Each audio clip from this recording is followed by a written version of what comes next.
Let's begin with a basic explanation of the class trial. So, your votes will determine the results. If you can figure out who done it, then only they will receive punishment. But if you pick the wrong one, then I'll punish everyone besides the blackened, and the one that deceived everyone else will graduate. Now then, to begin with... We already know who did it! Was that? It was Hiro. He does not have an alibi for when the murders took place, and we found him in that suit. Don't try and deny it! You killed them! I didn't! Someone knocked me out! I was asleep the whole time! I don't know anything about it! Shut your murdering mouth, murderer! Who are you calling a murderer? I am sorry to say, Hiro, but we do have evidence. Blueprints for the suit. Parts we assume were used to build it, and all of it was found in your room. You have to admit, the evidence is quite compelling. It points to you as having created the suit and wearing it while committing crime after crime. How many times do I have to tell you? I don't know!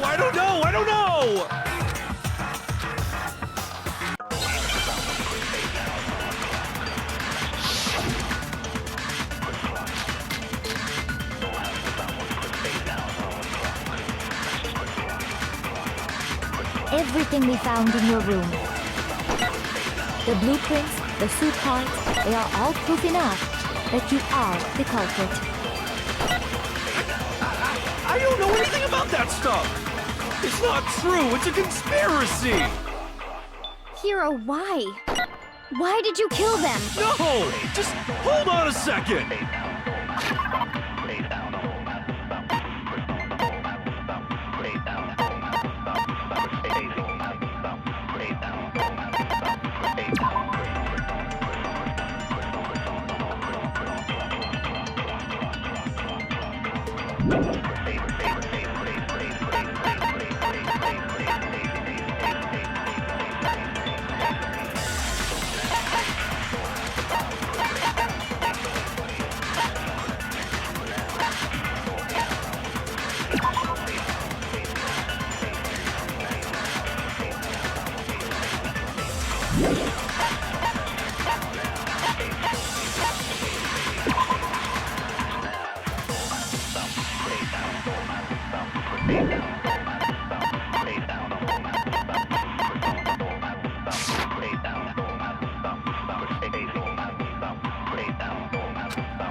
The blueprints, the suit parts, they are all proof enough that you are the culprit.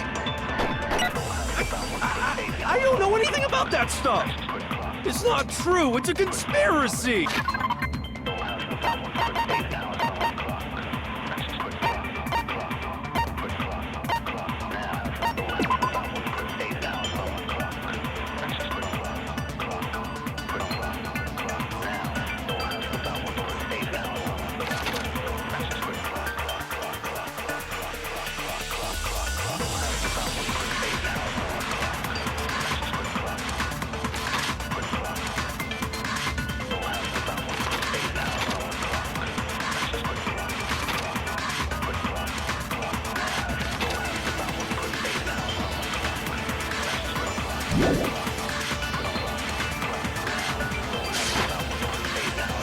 Hero, why?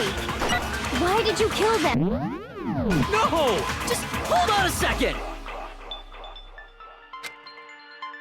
Everything we found in your room.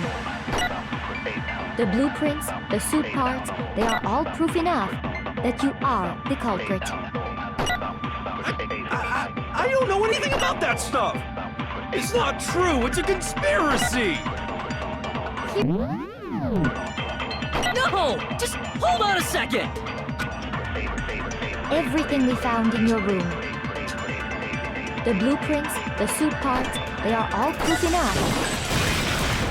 Nothing's wrong.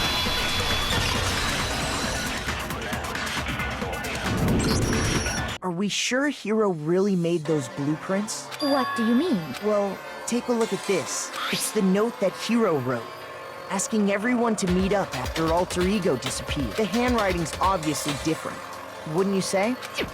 When you compare it to the blueprints. There's no way you could think the same person made both of them. Unless that person made it a point to disguise their handwriting. No, the differences are bigger than that, I think. Come on! I'm not smart enough to think of trying to change my handwriting anyway. So Makoto, are you saying you don't think Hero's the culprit? And he is not the only one. I think Hero's innocent as well. Then who was in that Robo-Justice suit? Is it like Hero said? Was there really someone running around in a second suit? The suspicious individual hidden within the suit. Go ahead, Makoto. Tell them who it was. Say? Who was in the Robo-Justice suit?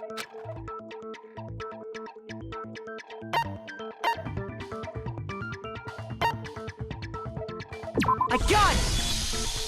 Other than Hero, I can't think of anyone else it could have been. Obviously, he was the one in that particular suit. And we never found any kind of second suit. Then there can be no doubt. Hero is the prime suspect. That doesn't make any sense!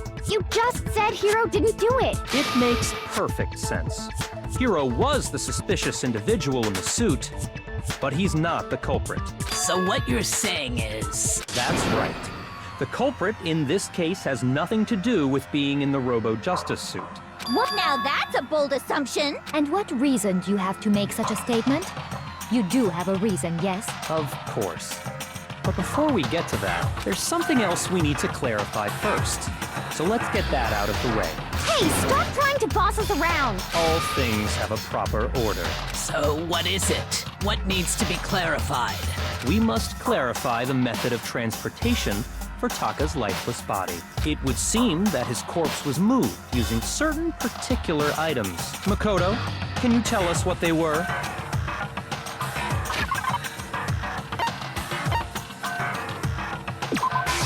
I got it!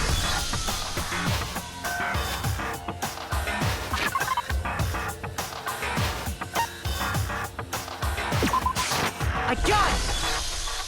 They were a dolly and a tarp, right? So, let's see if I can explain. Taka's body disappeared from the equipment room. And then we rediscovered it in the repository. And when we found it for the second time, It was wrapped in a blue tarp, right? It was the same tarp that, up until then, was stored in the equipment room.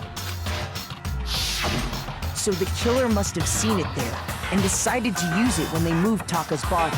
That way, they wouldn't leave any bloodstains while they were moving it. Okay, that explains the tarp. And the dolly? Same thing. I'm sure the dolly was in the equipment room when we first found Taka's body there. But when the body disappeared, so did the dolly. Later, when Taka's body reappeared in the repository,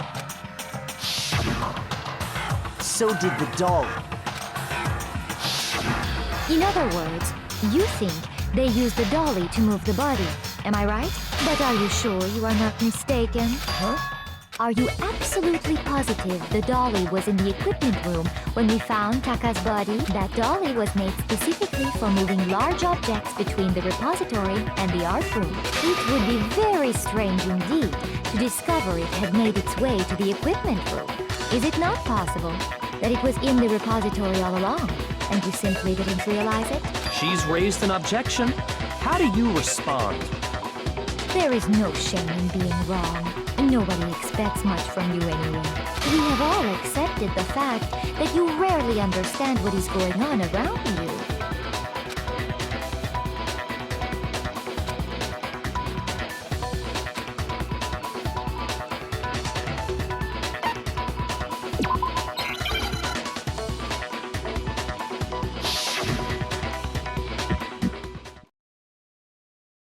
You have it wrong! I cannot agree! You are a fool! So pathetic! Lies will get you nowhere! Do your worst! You miserable wretch! I cannot agree! You are a fool! Do your worst! You have it wrong! I cannot agree! You are a fool! So pathetic! Lies will get you nowhere. Do your worst. You miserable wretch. I cannot agree. You are a fool. Do your worst. You miserable wretch. You have it wrong. I cannot agree. This should prove it.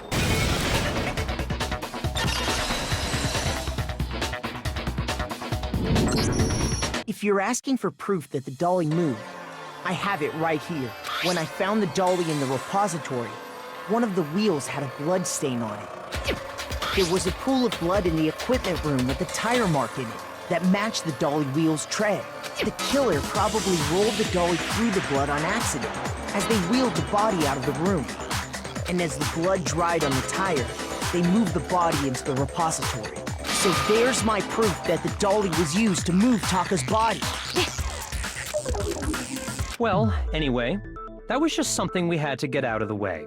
Let's get back to the main subject. Yeah, the subject of how What kind of robot is it? I'm not sure. I'd be happy to explain why the occupant of the suit couldn't possibly be the killer. If you look back on how the body was transported, it will become immediately obvious.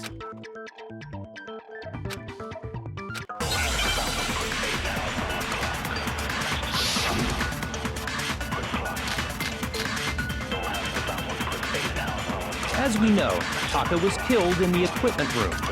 And from there, the body was moved to the repository, correct? Yeah, the culprit wrapped the body in the tarp, then loaded it onto the dolly and wheeled it off, right? Now, keep in mind that the dolly doesn't have a handle. Well, yeah, but even without a handle, all you'd have to do is bend over.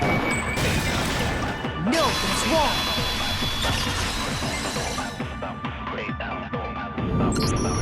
You're absolutely right that you could push a dolly without a handle if you stoop down low. But if you were wearing that suit, do you think you could actually get into a position like that? What do you mean? Think back to what you said when we were all checking out the suit together. Remember?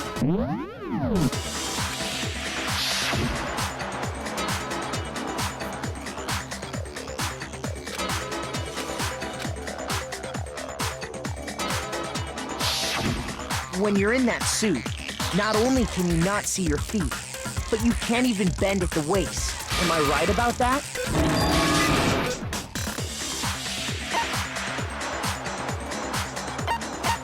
I got it! I don't think taking off the suit was an option. If you remember...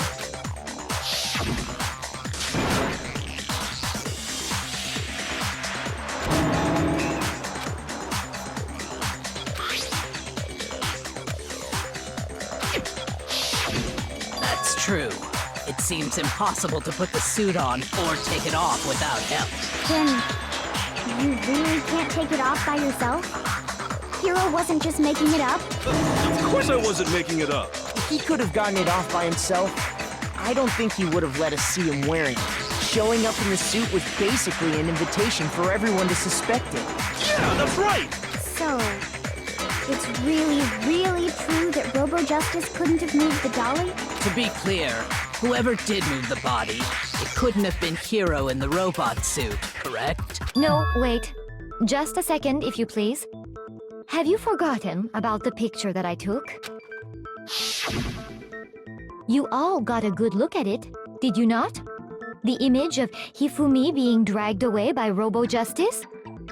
If whoever was in that suit is not the culprit, how do you explain that? Besides, do you remember what the now deceased Hifumi said?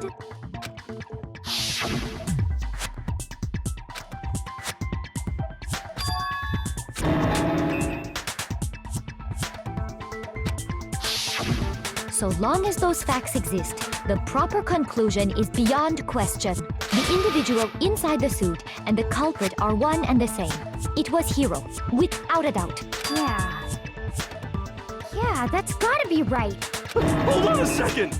It's still far too early to reach that conclusion. Besides, there's no hurry to decide who did it before we rush to a verdict.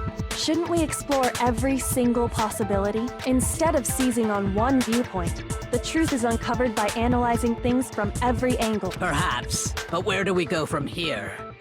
Let's review this series of unfortunate events from the beginning.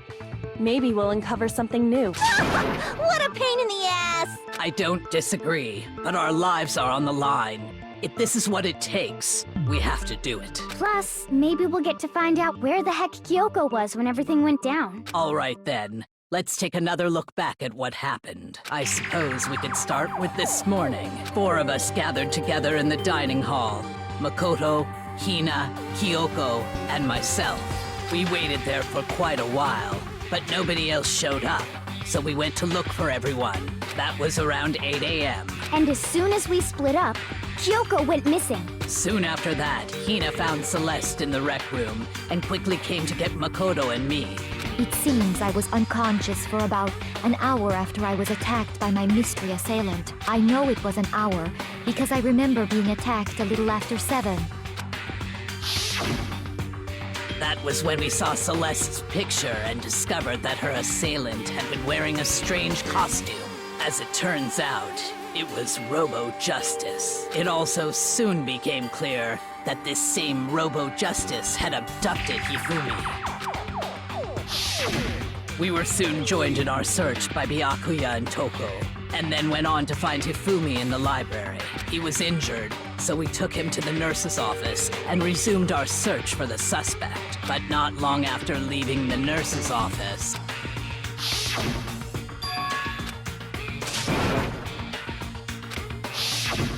When Celeste told us that, we decided to split up and search the 2nd floor. And soon after that, I saw someone moving around on the 3rd floor, and I yelled out to everyone as soon as I did.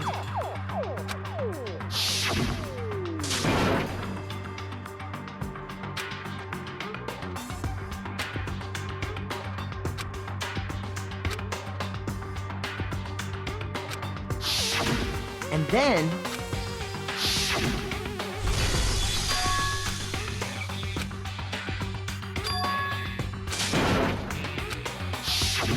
At that point, we decided to divide up into 2 groups. Celeste, Hina, and I went back to the nurse's office, while Sakura, Byakuya, and Toko chased after the suspect.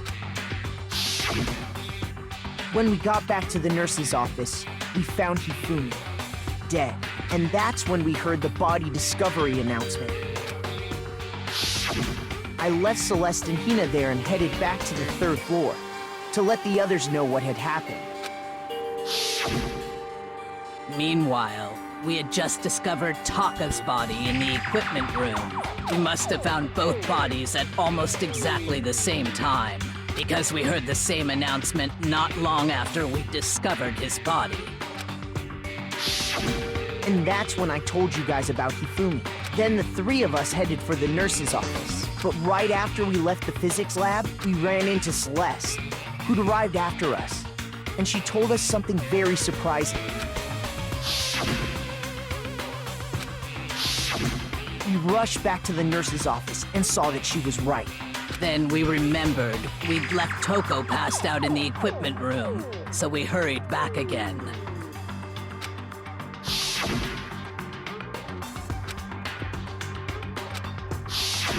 But when we got there, we discovered that now Taka's body had also gone missing. Next thing we knew, we were searching the school for 2 missing dead bodies. And after some time, Celeste informed us that she found the bodies, and we all headed to the repository, which is where we rediscovered the corpses. I think that about covers it. I see. The whole thing sounds exceptionally complicated. It certainly seems to me that these are not a simple series of connected events. Okay, well, if that's true, then what? Rather than a single series of events, I think we have to consider each murder a separate situation. And from there, we can uncover the contradictions surrounding all of them. Now then, let's get started, beginning with what happened to Taka.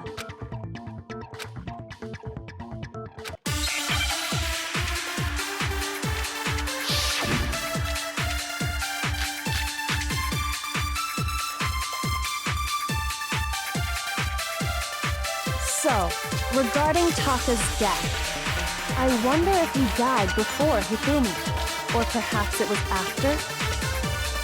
We already know what order they were killed in. Taka came last. what makes you say that? Because of the numbering of the Justice Hammers.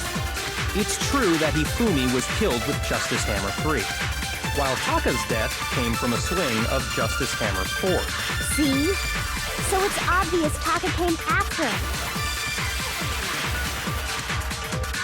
So, regarding Taka's, I wonder if, or perhaps it was... We already know Taka came... What makes you say Because of the numbering of the Justice Hammers. shoot? So, regarding... I wonder if, or perhaps it was... We already know what order they were killed in. Shoot! So, I wonder if we... Or perhaps it was... We already know what order they were killed. Taka came last. What makes you say that? Because of the numbering of the Justice Hammers. It's true that Hifumi was killed with Just while Taka's death. See? So it's obvious Taka came after. So,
I wonder if he died before Hifumi, or perhaps it was after? We already know what order they were killed in. Taka came last. What makes you say that? Because of the numbering of the Justice Hammers. It's true that Hifumi was killed with Justice Hammer 3, while Taka's death came from a swing of Justice Hammer 4. See? So it's obvious Taka came after.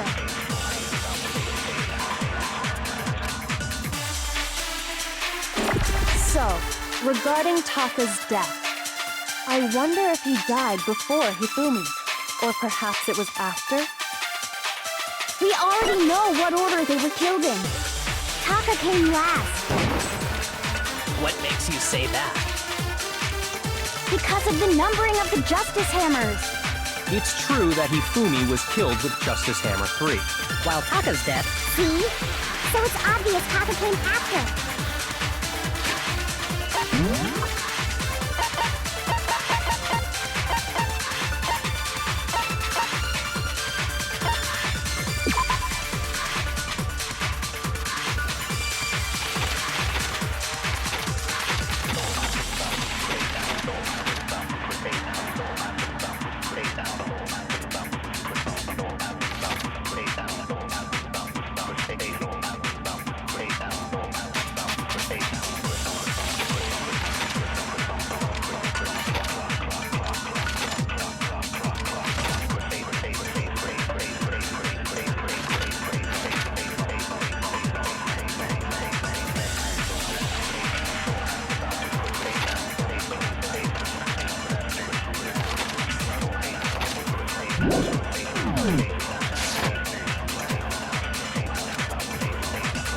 So, regarding Taka's death, I wonder if he died before Hifumi, or perhaps it was after? We already know what order they were killed in. Taka came last. what makes you say that? Because of the numbering of the Justice Hammers. It's true that Hifumi was killed with Justice Hammer 3, while Taka's death came from a swing of Justice Hammer 4. See? So it's obvious Taka came after.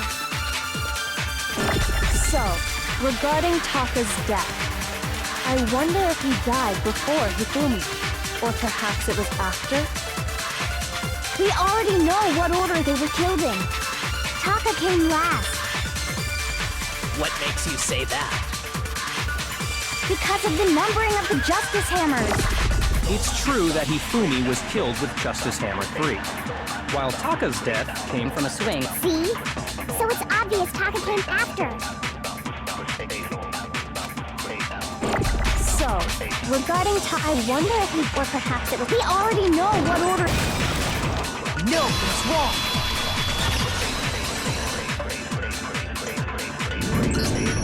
Hold on.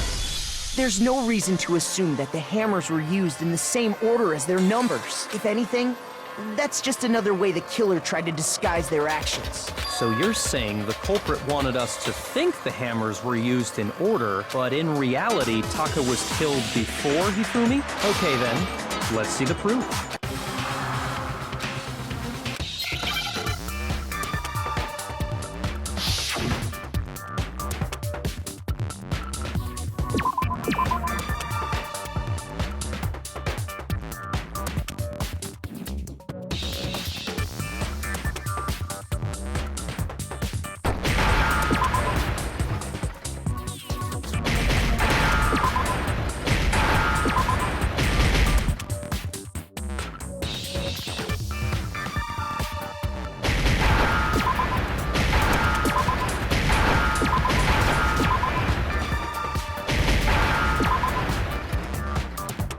Now I understand. I've got it. Taka's wristwatch. See? Look. It broke with the hands pointing just past 6 o'clock. it must have gotten broken when he was attacked by the killer, because as of last night,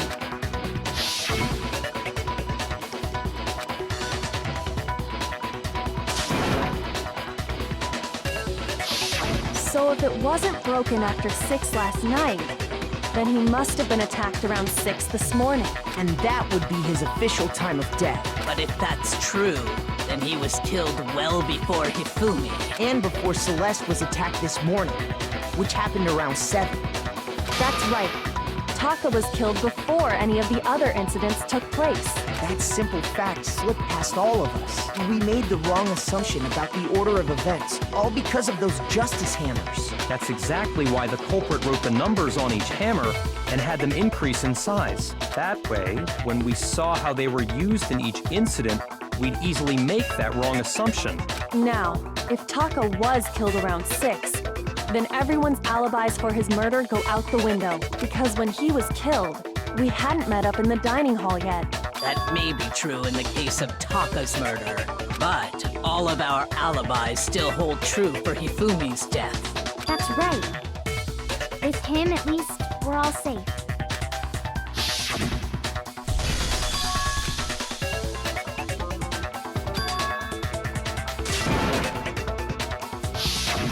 When we heard Hifumi screaming, we were all together. Except for Hiro and Kyoko. Then we all ran down to the nurse's office, and that's where we found his body. That's totally true. We're all in the clear. Oh, I know! They must have recorded him screaming on a tape or something, then played it later on! If that's true, where's the tape? I don't know. Don't just go making stuff up. Anyway, we all have rock-solid alibis for when we heard Hifumi scream. Since all of us were there together, clearly none of us could have killed him. And it does not stop there. There was also the moment when we discovered his body had disappeared. When his body vanished from the nurse's office, Hina and I were in the bathroom together, while everyone else was in the equipment room, correct? And then there's the disappearance of Taka's body from the equipment room. At that time, we were all gathered together in the nurse's office because of Hifumi going missing. Well, don't forget, I was passed out in the equipment room the whole time. Wait, then what if Genocide Jill did it? She could have dragged Taka's body out of there right then! Even if she could pull that off, there's no way she could have done the same with Hifumi's body. Because, as we just established, she was passed out in the equipment room when his body disappeared. Besides, I didn't do either of them anyway. In other words, it is impossible that any of us could have killed Hifumi or moved either of their bodies. On the other hand, Hiro and Kyoko had disappeared, so they most certainly could have done those things. So what now, Kyoko? For now, we can't get fixated on who did it, or we'll just keep going around in circles. So instead of who, I propose we start talking about how. In particular, I think we need to figure out how Hifumi's body got moved. That's true. We searched everywhere, but we couldn't figure out how to explain his body disappearing. And according to what Celeste said,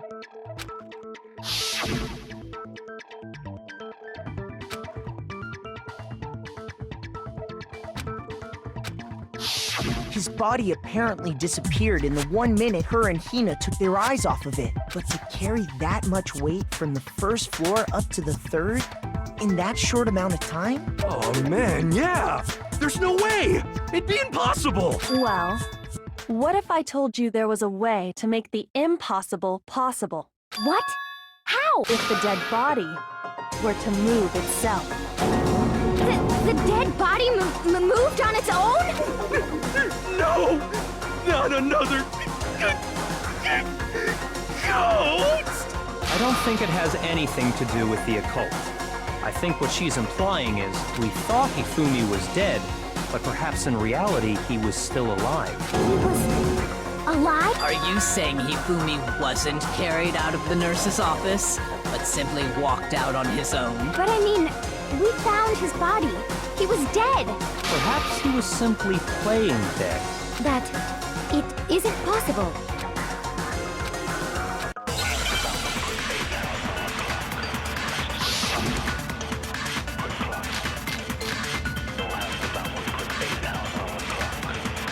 Are you saying that when we first found Hifumi in the nurse's office, there's a chance he was actually still alive?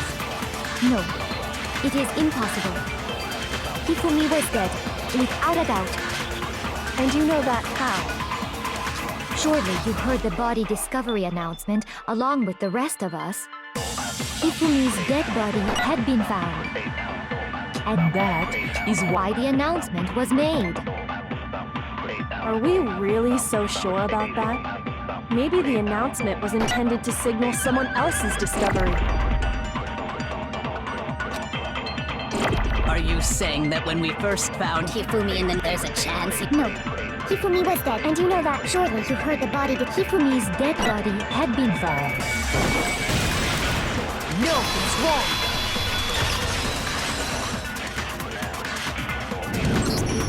Was the body discovery announcement that was made really intended for Hifumi? Of course it was. The announcement played right after we discovered his body. Maybe. But that was also the same time that Taka's body was found. That's right.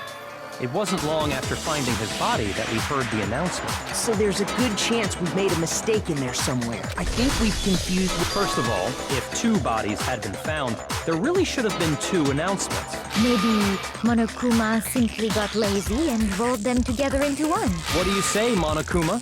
Any comment? Well, it's a very sensitive issue, so I can't go into too much detail. But what I can say about the body discovery announcement is that it's only broadcast when 3 or more people find a dead body for the first time. That didn't answer our question, man. We're asking if you're a lazy bum. No, actually, that was plenty. Huh? He said it's only broadcast when a body is discovered for the first time. Which means, even if we find the same body again later, he won't make the announcement again. If that's true, then why was the announcement made again later on? Huh? Later on? Exactly. We heard the body discovery announcement twice.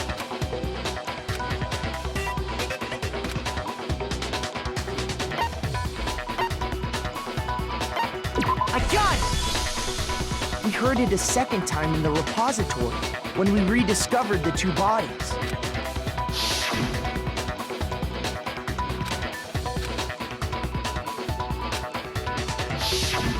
It didn't seem weird at the time, but it contradicts what Monokuma just told us, doesn't it? Exactly.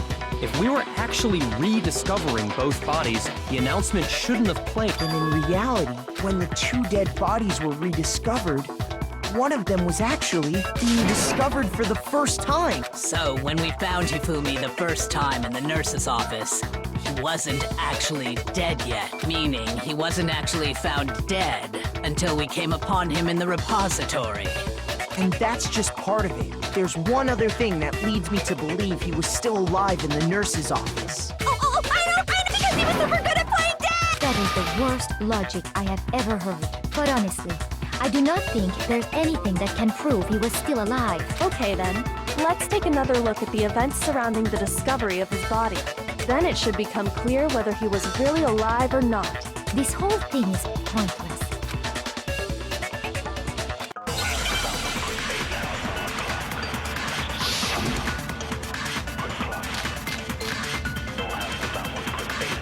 Well, here's one thing we do know. The first time we found him, and then his body disappeared. And the next time we saw him, it was in the repository. But when you compare his body before being moved, and other than the change in how it was positioned, there was no notable difference. No, that's wrong!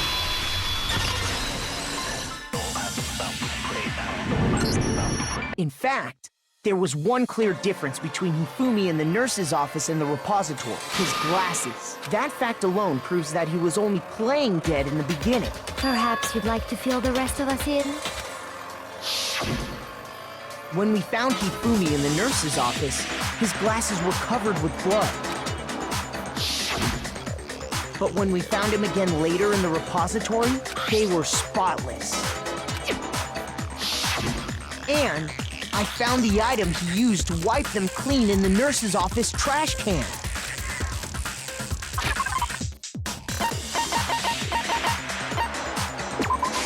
I got it! It was a glasses cleaning cloth featuring a certain cartoon mascot. One look at the bloodstain on the cloth should make things clear. This piece of cloth was used to wipe Hifumi's glasses clean, and the mascot on the cloth is the same one that's on the digital camera, right? And whose digital camera was it?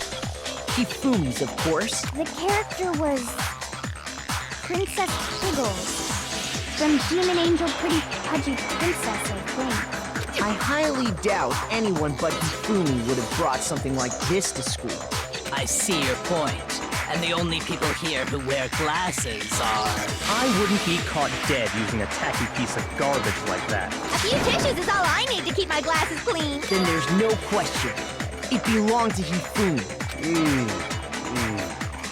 So what you're saying is... What exactly? What I'm saying is, the blood on his glasses was wiped away using his own glasses cleaning cloth. Even if that is true, it does not mean he wiped the blood off himself. But who would benefit from a clean pair of glasses other than the glasses owner? That's a good point. And it must have been him, right? So let's assume that Hifumi was still alive in the nurse's office. He pretends to be dead. Then when he's alone, he wipes his glasses clean so he can see. Then he stands up and walks out on his own 2 feet. And with that, the impossible task of moving his copious corpse becomes possible, wouldn't you say? But then, if he was just pretending to be dead,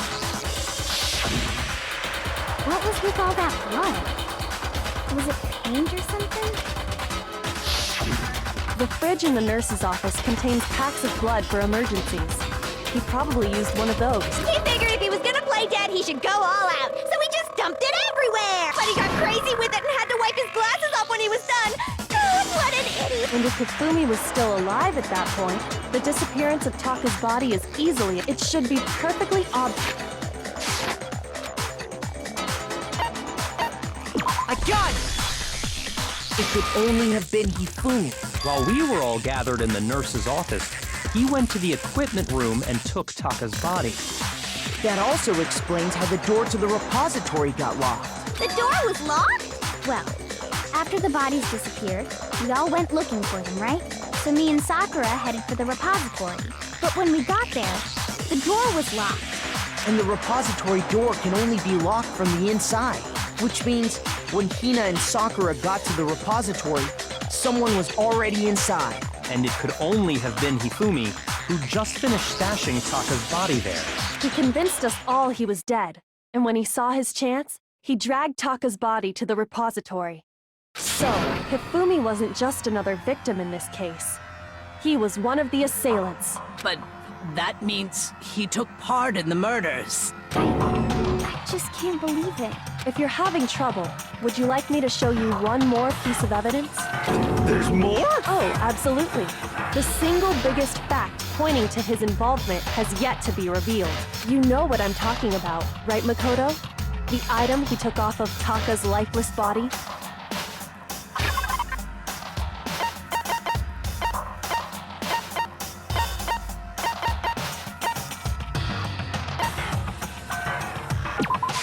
I got it! You're talking about the note Hifumi had hidden away, aren't you? Hidden note? That's right. We found it stuffed in his pants. What? In his pants? Yes, his pants. Okay, well, forget about the pants for now. Take a look at what the note says. That's the note I was telling you about. The one that told me where to go. Huh? Wait, this one's a little different. In my note it said, Monokuma can't find out, so don't tell anyone else for now. Let's meet in the rec room at 1 a.m. I see. Then this note isn't the same one Hiro got. It's not the same? In other words, the killer got in touch with another person besides Hiro, and that person could only have been...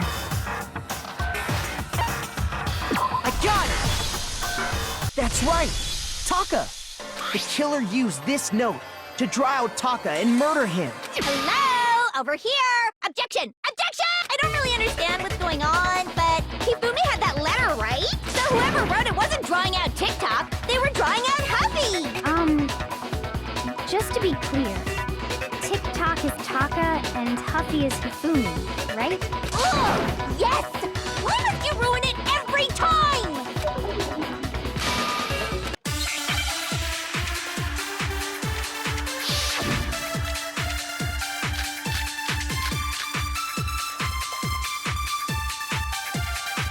Huffy had the note, right? Then the person it was intended for must have been Huffy! But remember what the note said. What time did it say to meet? 6 a.m., I believe. The time doesn't matter. The note has nothing to do with TikTok. No, that's wrong.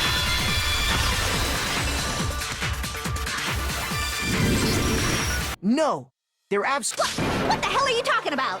The note said to meet at 6 a.m., which is the same time Taka was murdered. We've already proven that using his wristwatch. But there's more. Look where the note says to meet. The equipment room. Which is where Taka was killed. I see. So, Taka was murdered at both the time and place written in the note. I think that should be plenty to show that this note was definitely meant for Taka. Well, when you put it like that... No further objections! Then someone used that note. The culprit really is a cold-blooded monster. Telling people they found a way out. But if they gave the note to Taka, what was Hifumi doing with it? Stuffed down his pants, no less! Most likely. Hifumi stole it off Taka's corpse after he died. Huh? He stole it? Where's your proof? Go ahead, show us.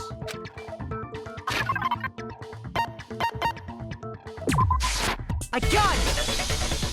When I searched Taka's body, I saw that his lifeless hand was gripping a small scrap of paper. If I'm right about this, the sheet of paper this piece came from is... I knew it! It fits perfectly with the note we found hidden on Hifumi. Then Taka's scrap and Hifumi's note. Yup, they're from the same piece of paper. Hifumi had the note meant for Taka, while Taka's corpse still grasped a small piece of that note. There's only one way to explain it. Taka died clutching the note. Hifumi tried to free the note from its death grip, leaving behind only one small scrap. Did I get all that right? That means Hifumi knew the note was important. Exactly. Which proves that he was an accomplice in the murder. Whoa. Yeah. After seeing all this, Hifumi was super involved in this whole thing for sure. In fact, he was behind the whole thing. In fact, he's still alive! Sorry, no. When we found him in the repository, Hifumi was truly and completely dead. The second body discovery announcement proves that. So then, who killed Hifumi? Whoever did is the mastermind, the true killer. He was killed in the repository. So he must have been killed not long after transporting Taka's body.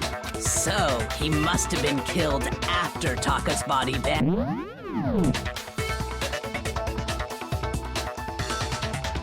During that time, we'd all split up and were searching for Taka's missing body. In other words, during that time, none of us have alibis. Wait, but me and Sakura were together. Stop trying to steal the spotlight, you stupid walrus! Who are you calling a walrus? Anyway, when they were killed bothers me too. But there's something that's been bothering me even more. And what might that be? The weapon they used to kill Hifumi. The weapon? Yeah, because I mean, according to the Monokuma file, the way Taka and Hifumi were killed was almost the same, with them having similar fractures and all. But Justice Hammer 3 and 4 were still laying around in the nurse's office and equipment room, right? So if Hifumi was killed in the repository, the culprit would have had to grab one of the hammers, kill Hifumi, then put the hammer back where they found it. But wouldn't that be seriously risky for him? I'm surprised. It seems there's some semblance of a brain knocking around that skull of yours after all. Hell yeah, it's packed in there good and tight. He's right, though. I don't understand it either. The Monokuma file makes it clear that they were killed using similar instruments. But if the hammers were already laying around those other rooms... So the question is, how could the culprit have gotten their hands on either of the hammers? Personally, so which hammer was used to attack Celeste? Number 1 or number 2? Those were accounted for in other rooms too. And I don't think either one is big enough to kill someone. Is it not possible they used a different weapon? I don't think it is possible. They were both killed with the same kind of thing, right? So then, what was used to kill Hifumi?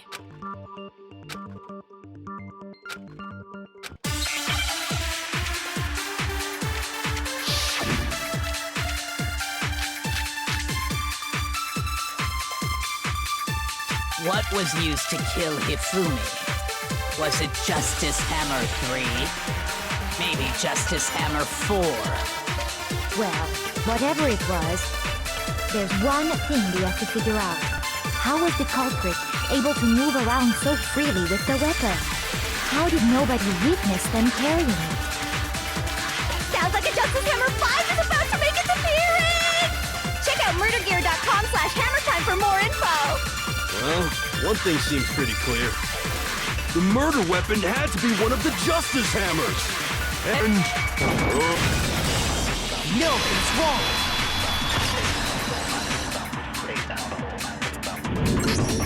The murder weapon wasn't a Justice Hammer at all. No, it was something completely different. But, seriously? A different weapon? Specifically, a hammer from the repository. The killer could have easily used that to kill Hifumi. Now, all the hammers, but for some reason, one of them had been scrubbed clean. Huh? And the reason it had been scrubbed clean was most likely because it was used to commit murder. If the hammer got covered in Hifumi's blood, of course they'd have to clean it off. I'd also like to point out that the repository has all kinds of hammers. Big ones, small ones, and even some flat mallet-like ones. I think whoever made the Justice Hammers used those as a basis for their design. If that's true, that would explain the Monokuma file's note about the wounds being similar. So Hifumi moved Taka's body to the repository, where someone then used a hammer to kill him. Whoever did that is the true killer. The one Hifumi was working with. And the one who betrayed him. Hold on a moment. I still think it's strange to assume someone was working together with him. The way the graduation rule works, there is no benefit to helping someone else carry out a murder. So the idea that anyone would work together like that is simply ludicrous. We talked about this, did we not?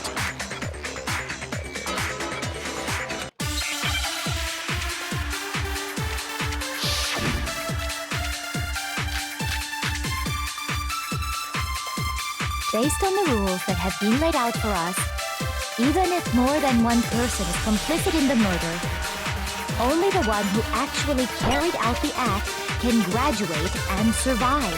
Assuming the rule holds true, it is simply impossible that two people work together on this. That is how the rule was explained to us. But that only really applies if there's one murder, right? In this case, however, there were two murders.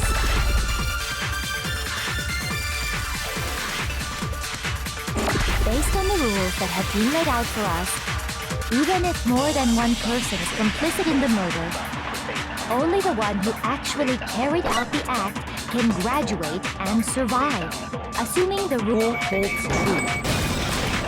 No, that's wrong!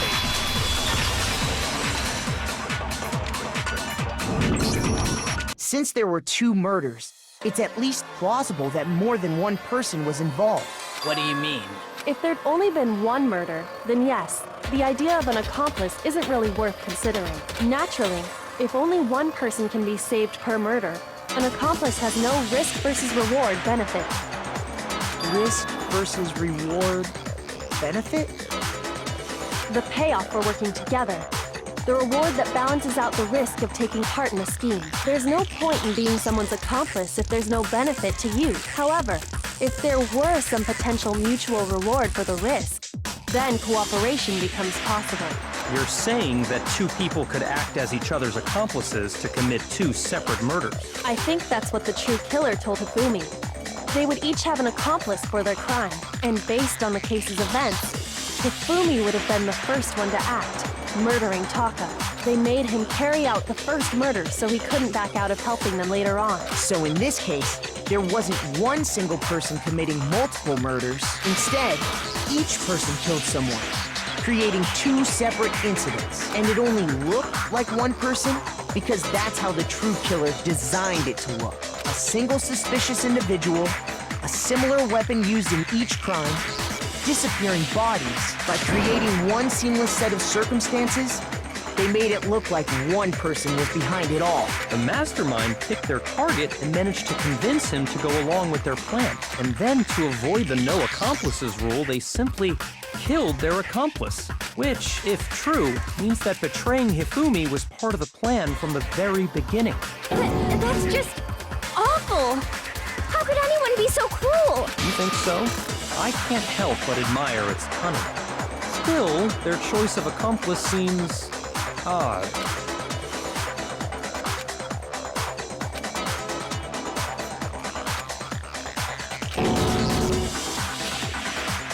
I understand how an accomplice could be involved. But then, who was the one pulling Hifumi's string? That's problem numero uno right now.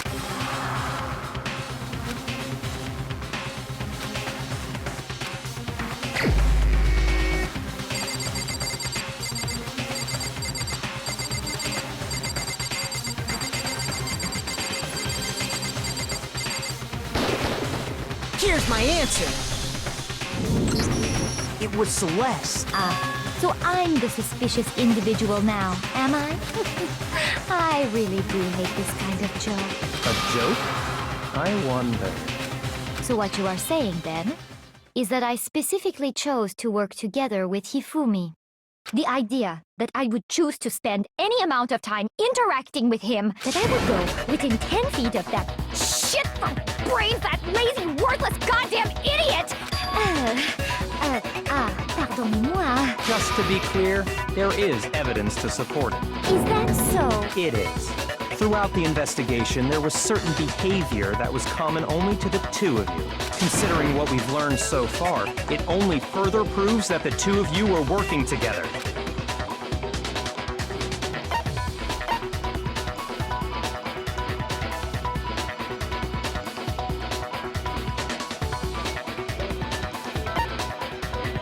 I got it! The behavior they had in common has to do with the suspicious individual in the suit, doesn't it? The only ones who ever actually saw Robo-Justice firsthand were Celeste and Hifumi. Shush! The adults are talking now. As he said, only Celeste and Hifumi ever laid eyes on the costumed individual. If we accept that Hifumi was one of the culprits, we can't help but suspect what Celeste has said as well. Are you saying everything they told us was a lie? After taking Hifumi to the nurse's office, we all began our search for this individual, correct? And not too long after that, do you remember what Celeste said?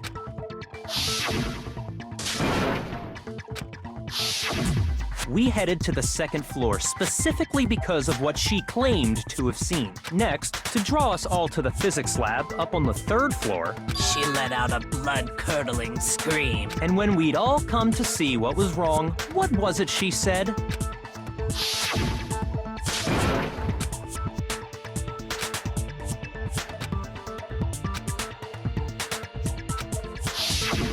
Once she'd done her job of getting us all up to the physics lab, it was time for her partner to get to work.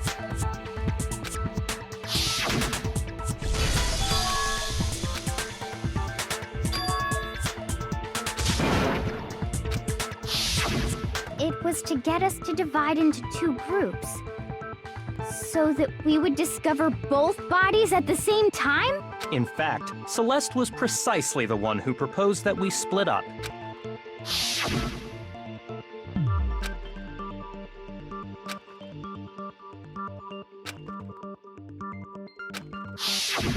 Well, if Celeste and Hifumi were working together, all those chance events suddenly become connected. And on top of that, that piercing cry of yours early on.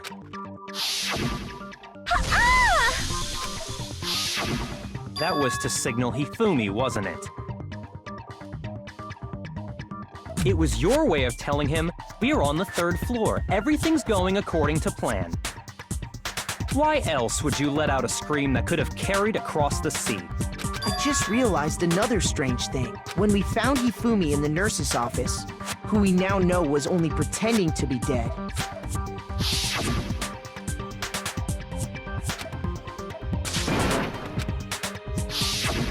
Celeste, you were the first one to say he'd been murdered. You wanted to make sure we wouldn't have any doubt in our minds.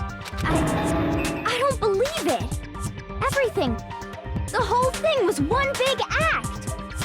Hina, you were with Celeste when Hifumi's body disappeared, right? Yeah? I was feeling kinda sick, so Celeste took me to the bathroom. Wait! Then that was... She wasn't worried about you. She just saw a chance to help Hifumi sneak out of the nurse's office. Each piece isn't much by itself, but start putting them together and the picture gets very ugly indeed. Wouldn't you agree, Celeste? I have no idea what you mean. Don't bother trying to deny it. You made one fatal mistake. Oh, did I? I didn't even catch it myself when you first said it, but looking back, I can say that that one little slip-up was your undoing. What are you talking about? I'm talking about what you said after Hifumi's body disappeared and we returned to the nurse's office.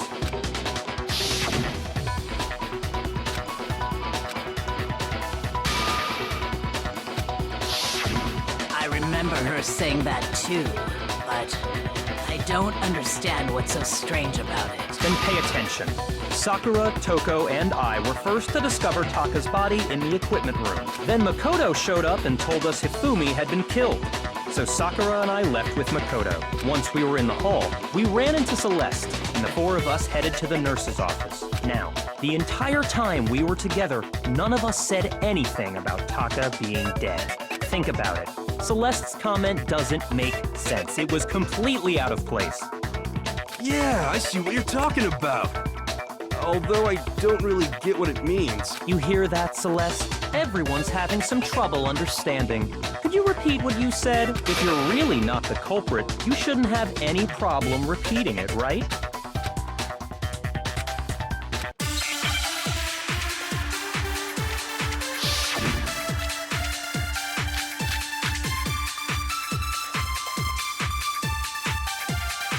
All I said was... They must really be enjoying this. Enjoying the sight of us standing around, frightened and confused. They must be positively elated. We are all going to die here. We are going to die, just like those guys died. And that is all I said. And that's all it takes to finish this. It's obvious, isn't it, what was so strange about Celeste's comment?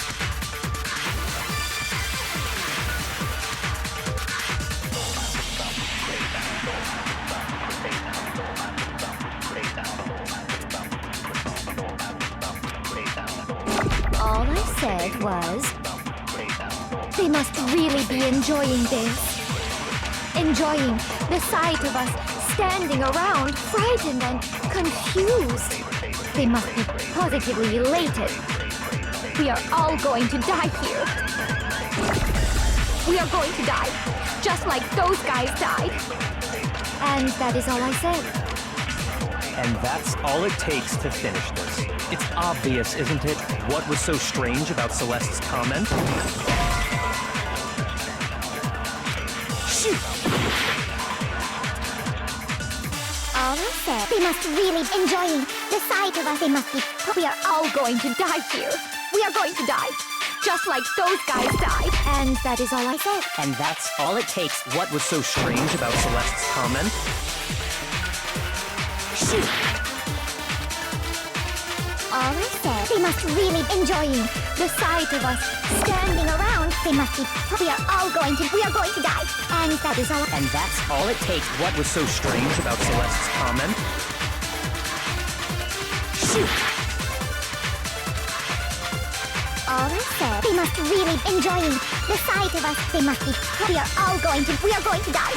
Just like those... And that is all I said. And that's all it takes. What was so strange about Celeste's comment?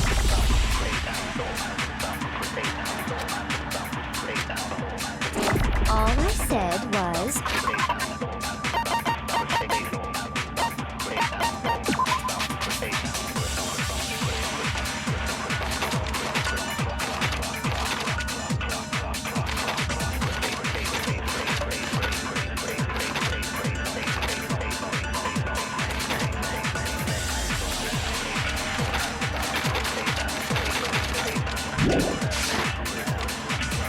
They must really be enjoying this. Enjoying the sight of us standing around, frightened and confused. They must be positively elated. We are all going to die here. We are going to die. Just like those guys died. And that is all I said.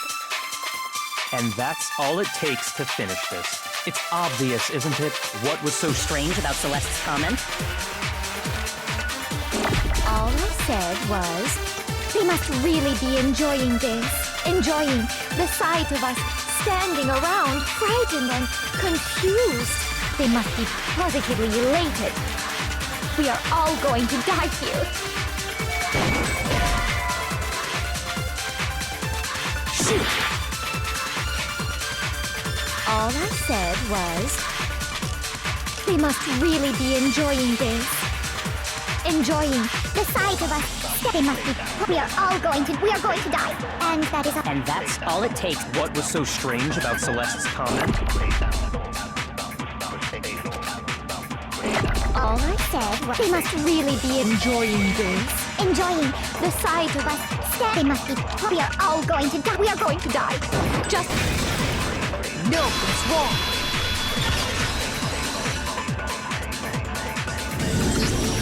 That's right. There's no reason Celeste should have said, just like those guys died. When she said that, none of us had told her Taka was dead. Exactly.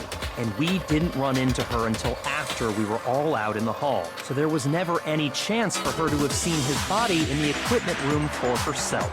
So how did you know, Celeste? How did you know more than one person had been killed? And how did you know they were both guys? Because Kyoko had also disappeared, right? So she could have been dead too. You all have such vivid imaginations. You know that? Imaginations? You claim that I was lying when I told you about the suspicious person I saw. Then what about the picture I took? How do you explain this picture of the costumed villain dragging Hifumi away? It has to be some kind of setup, right? So let's put the suit on. And then she used the camera's timer to set up the picture. Have you so quickly forgotten? You are the only one who could have possibly fit into that suit. Plus, I happen to know that this particular camera does not have a timer. In other words, it is an unassailable fact that this is a picture of Hifumi being dragged away. If everything I told you was a lie, how can this picture exist? Simple. Are we sure that's really a picture of the suspect dragging...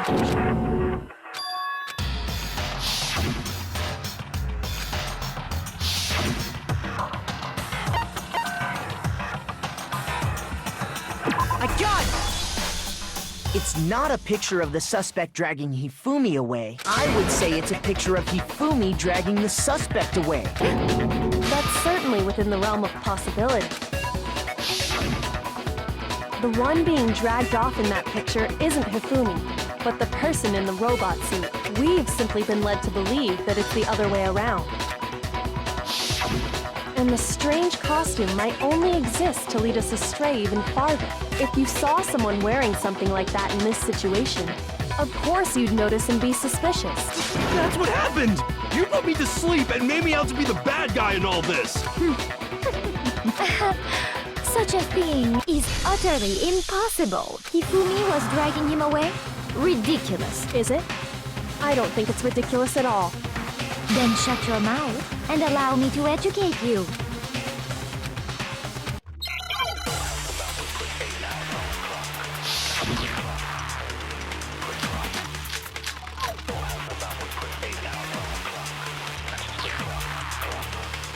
You dressed me up in that suit after I passed out!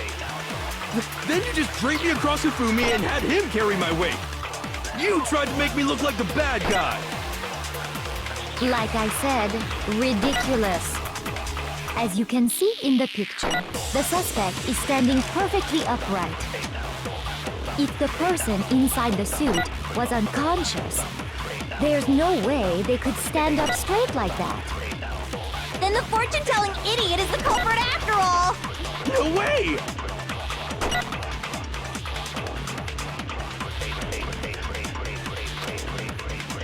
You dressed me up in that suit after I passed out! Then you just draped me across Hifumi and had him...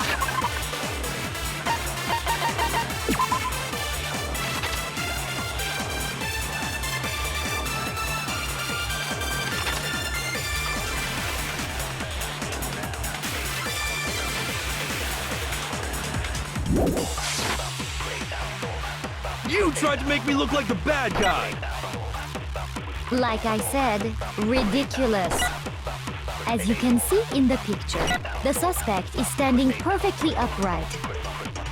If the person inside the suit was unconscious, there's no way they could stand up straight like that. Then the fortune-telling idiot is the culprit.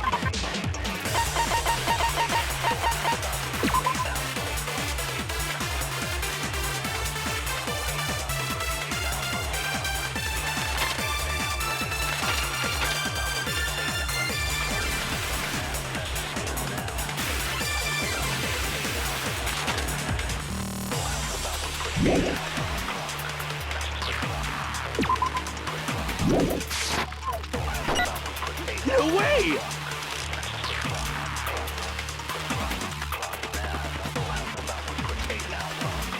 You dressed me up in that suit after I passed out.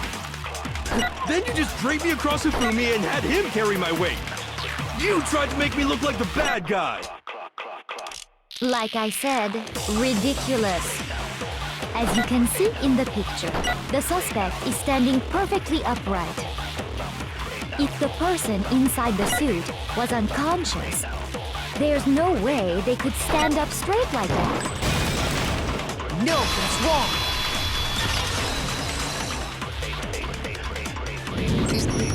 No. Even if the person inside the suit were unconscious, they could still stand up like that, because that Robo-Justice suit had a certain characteristic.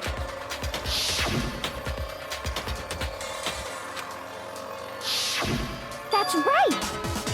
They totally made a mistake when they made it, so it couldn't bend at the waist. I'm not so sure that was a mistake. I think the suit was designed from the beginning to be used the way it was. Celeste and Hifumi took the suit. That's how they were able to fake that whole thing. The point of it all was... Well then, I suppose this is checkmate. Checkmate?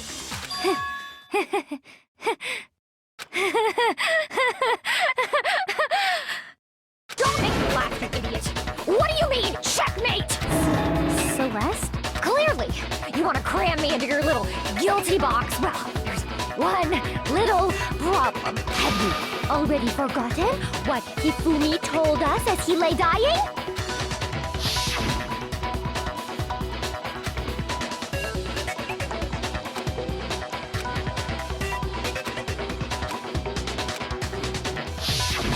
When we asked him who had attacked him, his answer was quite clear, was it not?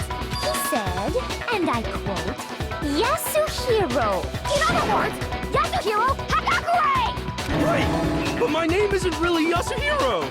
It's actually Taro. Your confusing statements don't make any sense. You're only making things more complicated. He did say Yasuhiro, but are we sure he was really pointing the finger at Hiro? What the hell are you talking about? I'll burn you alive!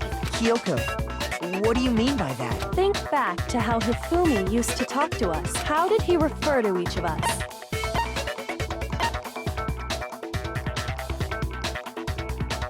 I got it! That's right! Our last names! He called us all by our last names! Exactly. I know I heard him say Mr. Naegi more than once, so if Hifumi did mean to say Hiro's name, he would have said his last name, Hagakure. I'm sure it was just incidental. By chance, his first name. Indecent? Don't talk. Random chance. Now isn't that a convenient explanation? No. There's no reason to think he would have said the name any different than normal. But he must have run out of energy before he could say any more. So Hifumi was trying to tell us the last name of whoever killed him? But the name he said doesn't apply to anyone here. Well, no. Hold on. There's one person it could apply to, and that's Celeste. She never actually told us what her real name is. What did you just say? To think you'd take your false accusation so far, I don't know whether to laugh or spit! Come on! Enough with your idiotic blather! Yasuhiro is a loser's name! Do I look like a loser to you? Well, do I? What? I think I Okay, then fill us in. What's your real name? Make sure your ear holes are wide open and listen up! My real name is Celestia Ludenberg. Could you please stop making me repeat myself over and over again?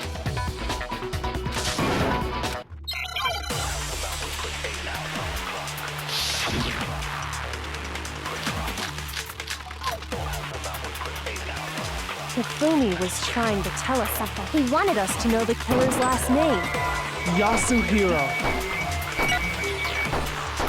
If there's one person here... It would have to be you, Celeste. How many times do I have to hear?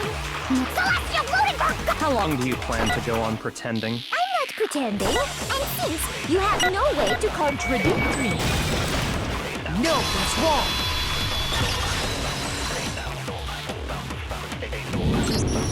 That's it! The handbook! What? Anytime you turn your handbook on, it shows the owner's name when it boots up, right? Monokuma told us all about it before.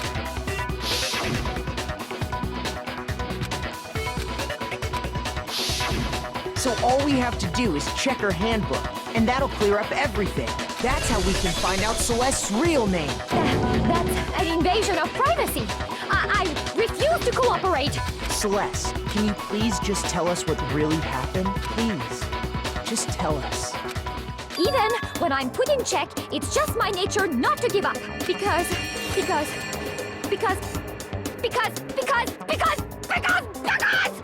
the game's over, you never know what might happen. Fine then. Let me settle it. Let me go over the case again, from the beginning, and shed light on all your crimes. And that'll bring everything to an end.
killer is you! Before anything, the killer persuaded someone to help carry out the murder. And that person was...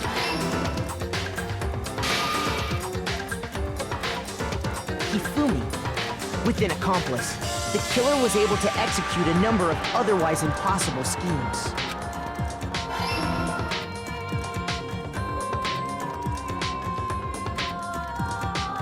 First, they convinced someone to meet them in the rec room last night at 1 in the morning. That someone they met with was Hiro. The murderous duo intended to pass Hiro off as the prime suspect. So when they met up with him, they drugged him, knocked him out, and stuffed him into the Robo-Justice suit.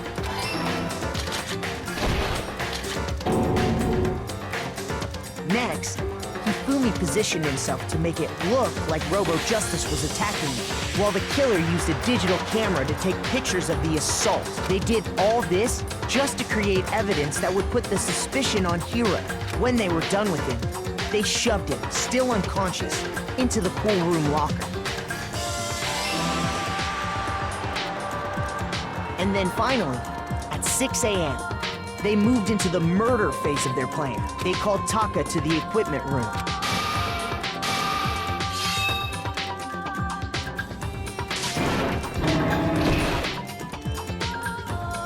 And that's where Hifumi killed him, making it the scene of the first murder. The murder weapon was Justice Hammer 4, which was left there in the equipment room. The reason Hammer number 4 was used was to create confusion about the order of the crimes. So, next they falsified 2 more assault incidents. For these attacks, the killers pretended to be the victims, to solidify Robo-Justice as the suspect. The first fake incident was the attack in the rec room. There, the killers wanted us to see Justice Hammer 1, and the Robo-Justice pictures they'd taken. They wanted to make sure we bought the surprise attack store. The second fake incident was the attack in the library. This time, they planted Justice Hammer 2 and an injured Hifumi to sell us that story. With these 2 incidents, the killers were able to create a certain preconception in our minds that the suspect was increasing the size of the hammers and attacking people in order as they did. We fell right into their trap and started looking for the suspect based on that. But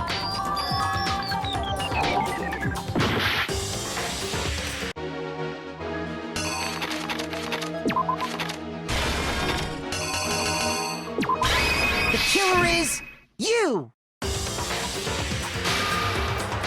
So, net for these attacks,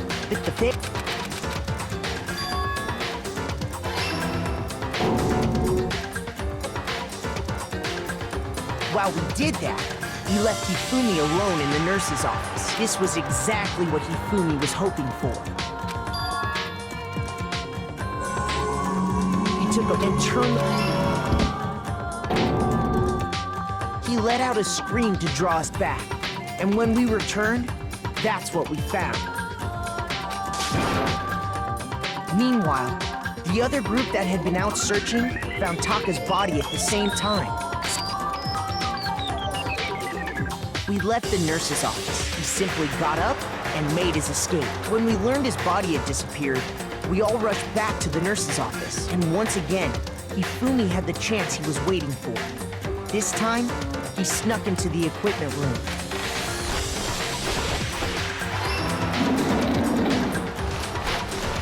He wrapped Taka's body in a tarp and used the dolly to move it all the way down to the repository. That explains how each of the bodies disappeared. But even Hifumi didn't know what the true killer had in mind for their final act.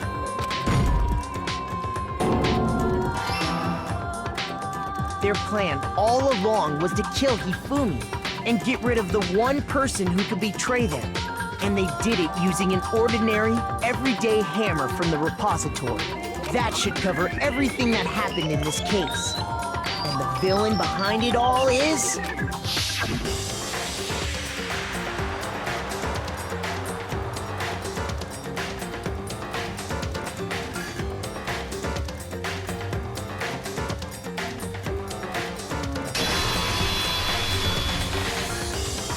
Celeste! Sorry, you lose. I lost? When was the last time I was forced to utter such words? They hang heavy around my neck. Then you admit it? You're the killer? Listen to you, trying to take charge. Select Hayako. Yasuhiro is fine. Eiko? So, you finally accepted it. I'm the kind of person, once I've lost, I don't like things to drag on. Interesting.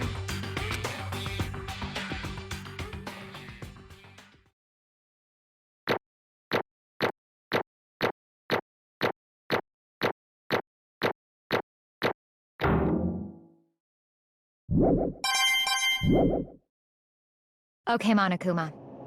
I'm ready to begin. Or, no, I suppose this is the end, isn't it? It is indeed the moment we've all been waiting for. Time to vote. Okay? Okay. If you would, please. And when the... Will you...